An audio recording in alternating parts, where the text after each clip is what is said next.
If you like shoot 'em ups, you don't have to look far on the Switch. There are so many out there it may be difficult to choose just one to play.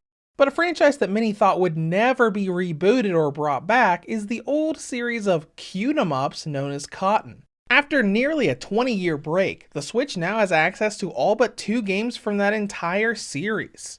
Continuing the 30th anniversary is an entirely new entry with a myriad of playable characters from Cotton and other shoot 'em ups. Here is my review of Cotton Fantasy for the Nintendo Switch. Cotton as a franchise takes place in a world where magical food called willows help maintain magical stability, and in this world is also a young, bratty, and selfish witch named Cotton who loves nothing more than to gobble up all of those willow to increase her magical power. She ended up saving the world many times, but only for the hope that she'd be rewarded with more willow and almost always coming up empty-handed. The fairy called Silk seeks help from Cotton once again as a prophecy of all of the willow disappearing begins to happen. Cotton says no at first, but changes her tune the moment she hears of an all-you-can-eat buffet filled with willow.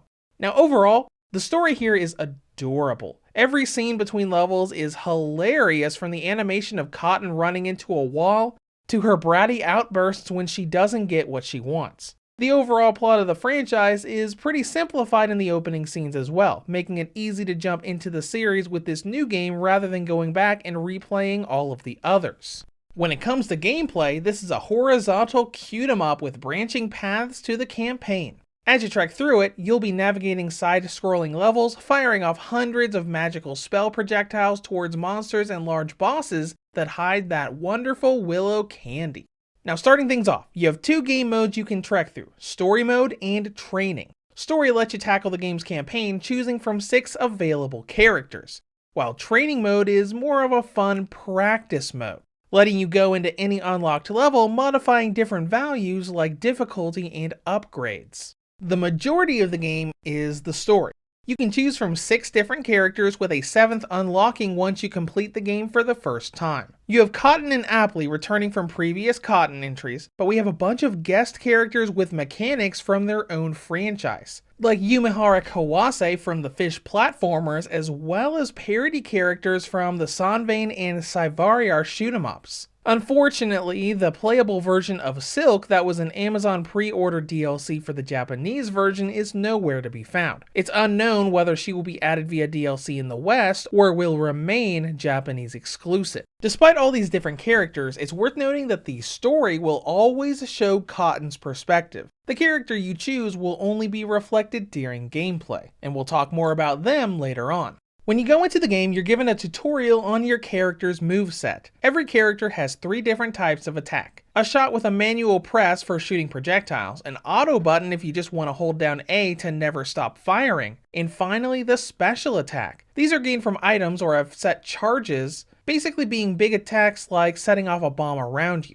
Each character's variations on these attacks are different. Cotton can charge up the shot for elemental attacks, while Rhea has an insane spread of projectiles when using auto fire. You then choose a stage to go into. At the beginning, you only get one choice, but after, you can tackle stages in any order you wish, leading to a 3D stage of rewards reminiscent of games like Panorama or Rainbow Cotton, and you can do the same choose your path method with the second half of the game. Your path choice will also be recorded via the online leaderboards once you're done. While in a stage, the environment will navigate automatically. You fire and destroy enemies as you navigate the stage until reaching the boss and taking them down to collect a willow and move on. This is pretty standard with cute 'em ups and shoot 'em ups, though Fantasy does change a few things from the reboot remake of the original game we got last year. As you down enemies, you will slowly gain XP and can level up, enhancing your projectiles. Enemies will also drop crystals you can collect that give a lot of XP, but will give charge attack characters more charges for their big spells, like Cotton's Fire Dragon. The goal here is to kill as many enemies as you can and level up to the max, unleashing a crazy amount of projectiles and power, turning the occasional bullet hell segments into hell for the enemy and not for you. Speaking of enemies, you'll recognize a few from previous games, but mostly new ones. One boss returns from Reboot, while the others are mostly new and fairly different on how you deal with them. The goal when tackling these is always finding a path through the hell of bullets thrown at you, but the special attacks can make short work of bad scenarios. They have the ability to not only damage nearly everything on screen, but convert enemy bullets into collectible items to increase your score. A lot of the strategy is keeping that special in your back pocket until you really need it. Despite how crazy it looks, Fantasy is a very forgiving game. You will pretty much die and respawn after getting hit once or twice, but you just lose score and levels. Even when you die and get a continue option, you can continue an infinite number of times. You do sacrifice your high score for the online leaderboards, but you can endlessly just keep going and going until you beat the game.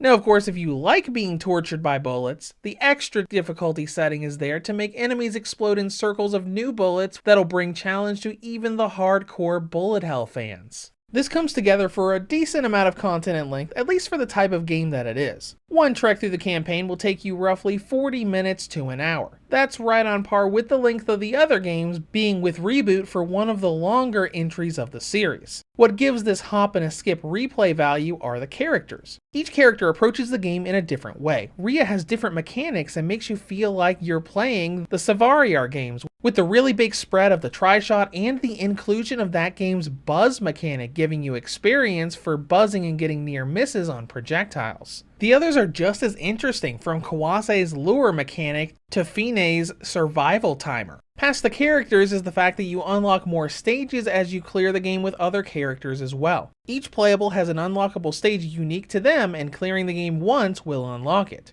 It might not be that huge of a thing if you don't care about most of the roster, and the game being thrown out for $40 is a little bit high for a game that only lasts 40 minutes per run. But it is right there in line with the price of the other games both on Switch and PS4. Now for presentation. Visually, the game looks good but not great. The environments look really nice and animated. The character renders look decent as well, though there are a lot of noticeable jaggies on all of the models. It's a lot harder to see in handheld mode though, so portable play definitely has a benefit. And performance is great. It runs at a smooth 60 frames per second, only dropping a bit here and there when the level gets busy. With that, let us go into battery life. The original model gets a range of 3 hours and 21 up to 3 hours and 52. The Nintendo Switch Lite gets a range of 3 hours and 49 up to 4 hours and 26. The Redboxer V2 2019 model gets a range of 5 hours and 47 up to 6 hours and 40.